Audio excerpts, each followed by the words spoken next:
सुबह के समय, सुबह की क्लास में आप सभी का स्वागत करते हैं।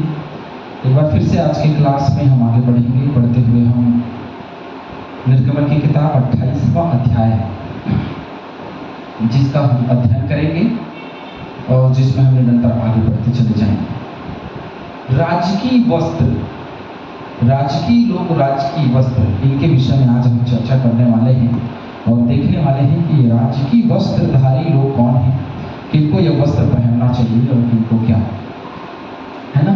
तो चलिए 28वां अध्याय वचन 1 से आगे। फिर तो इस्राएलियों में से अपने भाई हारून और नदाब, अबीहू, एलियाजर और एतामार नाम उसके पुत्रों को अपने समीप ले आना कि वे मेरे लिए याजक का काम करें। इस्राएलियों में से अपने भाई हारून, नदाब, अबीहू, एलियाजर और एतामार, है ना, ये 4 पुत्र अपने समीप ले आना कि वे मेरे लिए याजक का काम करेंगे। तो ये 4 लोगों के ऊपर में याजक पद का सौंपा जाना हम यहाँ पे देख रहे हैं, जो योग्य हैं।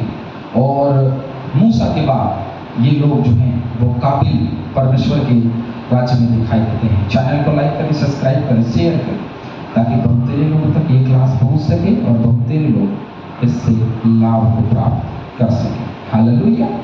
चलिए कुछ वचन हम यहाँ पर लेंगे। वचन संहिता 99 का 6 हम लेंगे अभी।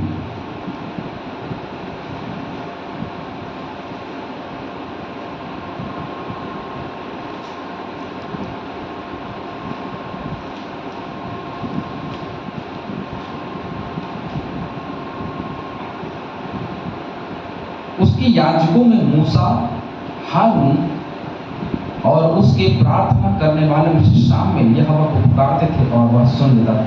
तो उसके याजकों में मूसा और हारून, है ना, अपने भाई हारून और नदाब, अबीहू, एलियाजर और एतामार नामक उसके पुत्रों को भी अपने समीप ले आना। हारून और उनके 3 पुत्र हैं, नदाब, अबीहू, एलियाजर, एतामार, है ना। नदाब, अबीहू तो एलियाजर 3, एतामार 4। तो ये 4 लोग हैं, है ना, मूसा और हारून के बाद, जैसे मैंने आपको कहा। इब्रानियों 5 का 4।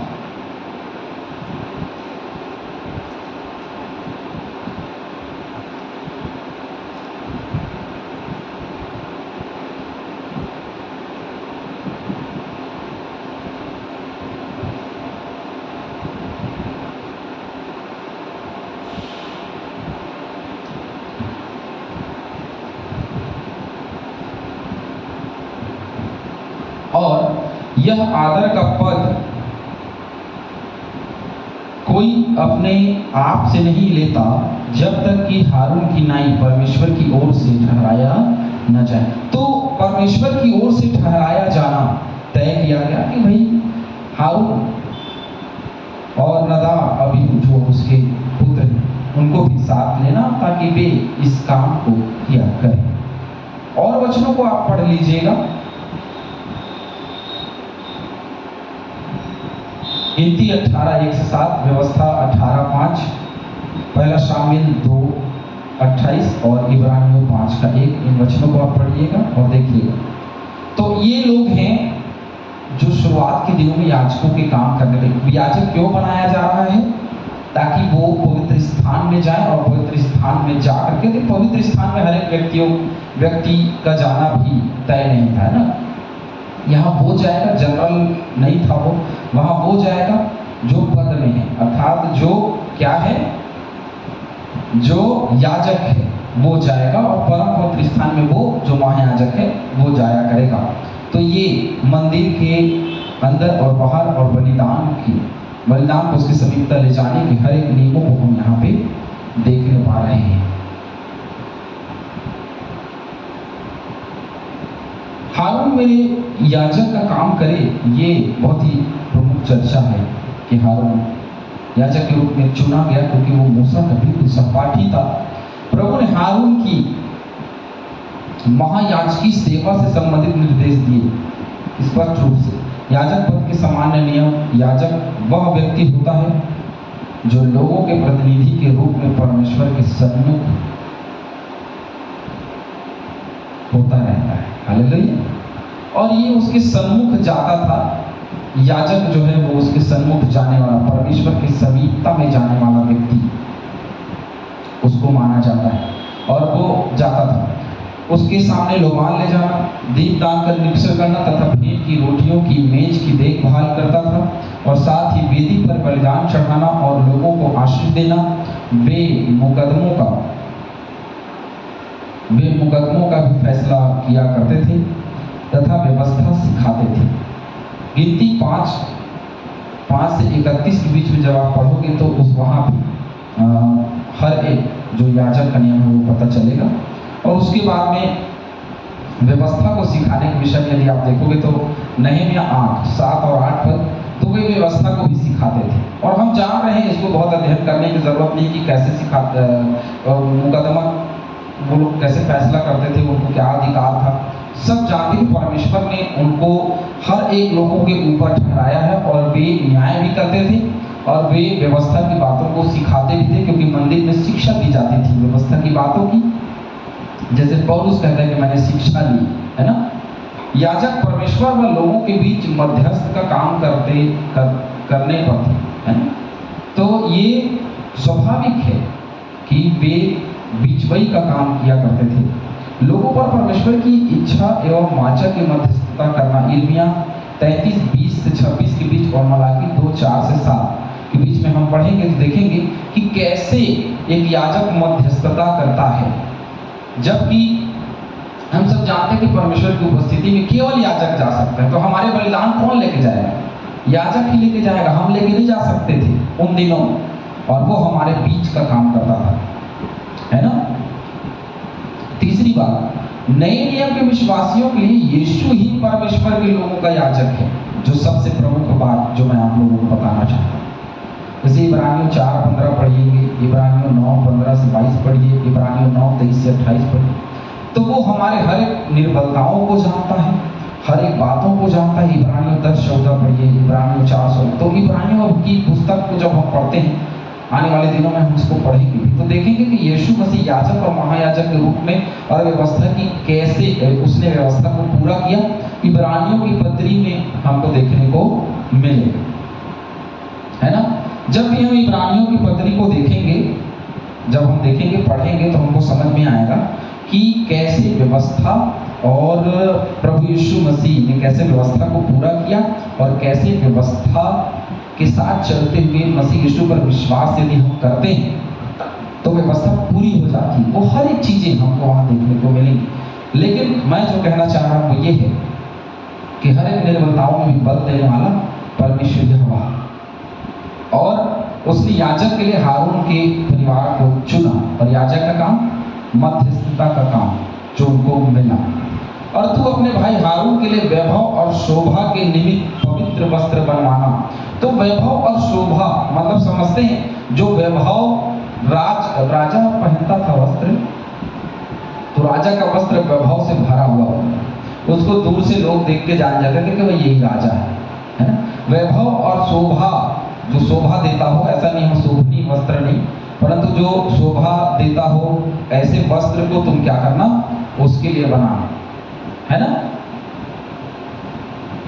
और जितनों के हृदय में बुद्धि है, जिनको मैंने बुद्धि देने वाली आत्मा से परिपूर्ण किया है, उनको तो हारून के वस्त्र बनाने की आज्ञा दी कि वह मेरे निमित्त याजक का काम करने के लिए पवित्र बने। हालेलुया। उनको तो हारून के वस्त्र बनाने की आज्ञा दे दी, जिनको मैंने बुद्धि दी है। ये बहुत ही प्रमुख और अभिन्न भाग है, जिसको हमें धीरे से देखना बहुत जरूरी है ना। तो हम देख रहे हैं कि हारून का वस्त्र, यशायाह 11:2 पढ़ते हैं। चलिए यशायाह 11:2।